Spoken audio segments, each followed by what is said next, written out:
14-14 लाख रुपये गुंठ्यानी जागा घेतल्या, इथं जागा नावावर झाल्या, सगळं व्यवस्थित डॉक्युमेंट झाले म्हणले आणि लोकांनी बांधकाम पण केले. तर 15-15, 20-20 लाख रुपये लोकांनी कर्ज केले, धुणं भांडे करून बायानं 10-10 रुपये जमा करून इथं घरं बांधले. तर राहायला आलेलं आम्हाला घरातून बाहेर काढलं, JCBतून लोक बाहेर चढले आणि आम्हाला घराच्या बाहेर काढलं आणि आमचे घरं पाडले. आता आमच्या पसारा रस्त्यावर पडलेला आहे, घरं पडलेले आहेत. आम्ही करायचं काय आता? तुम्ही सांगा, तुम्ही न्याय द्या आम्हाला काहीतरी.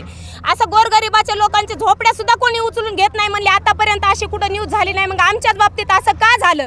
आज लोक आज मरत्या, 2-3 लेडीज ॲडमिट केलेले आहेत हॉस्पिटलमध्ये. आज त्यांनी काय करायचं तुम्ही सांगा आम्हाला. आज लोक उद्या त्यांचे लेकरायला 2 दिवस झाला अन्न पाणी नाही. आज सगळे लोक नुसते पाणी सुद्धा पिलेले नाहीत, आज रस्त्यावर आलेत लोक. आम्ही काय करायचं फक्त तुम्ही सांगा आम्हाला. धुणं भांडे करून लोकांनी उली पैसा करून हे बारीक तिरीक झोपड्या झापडे बांधले. आज हे घराच्या 2 घरं करून खाली जमीन दोष केलेत. आज ह्या गरिबांनी जायचं पुढं. याच्या लेकरा बाळा येऊन रोडला बसलेत. यांनी पोट भरायचं कसे, यांनी राहायचं कसं? आज यांचं ह्या लोकांची रियाजाने पैसा काढला, कुणी लोन काढला, त्यांच्या हातात त्यांनी भरायचा कसा?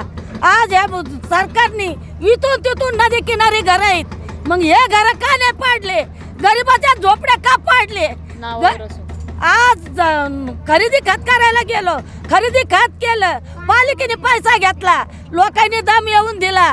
परत 20 लाख रुपये लोकांनी गरिबांनी गोळा केले, त्यांना दिले, ते घेऊन गेले, परत तोंड दाखवायला आले नाहीत आणि आता डायरेक्ट घरं बांधायला आले, पाडायला आलेत. मग आता या गरिबांनी करायचं काय?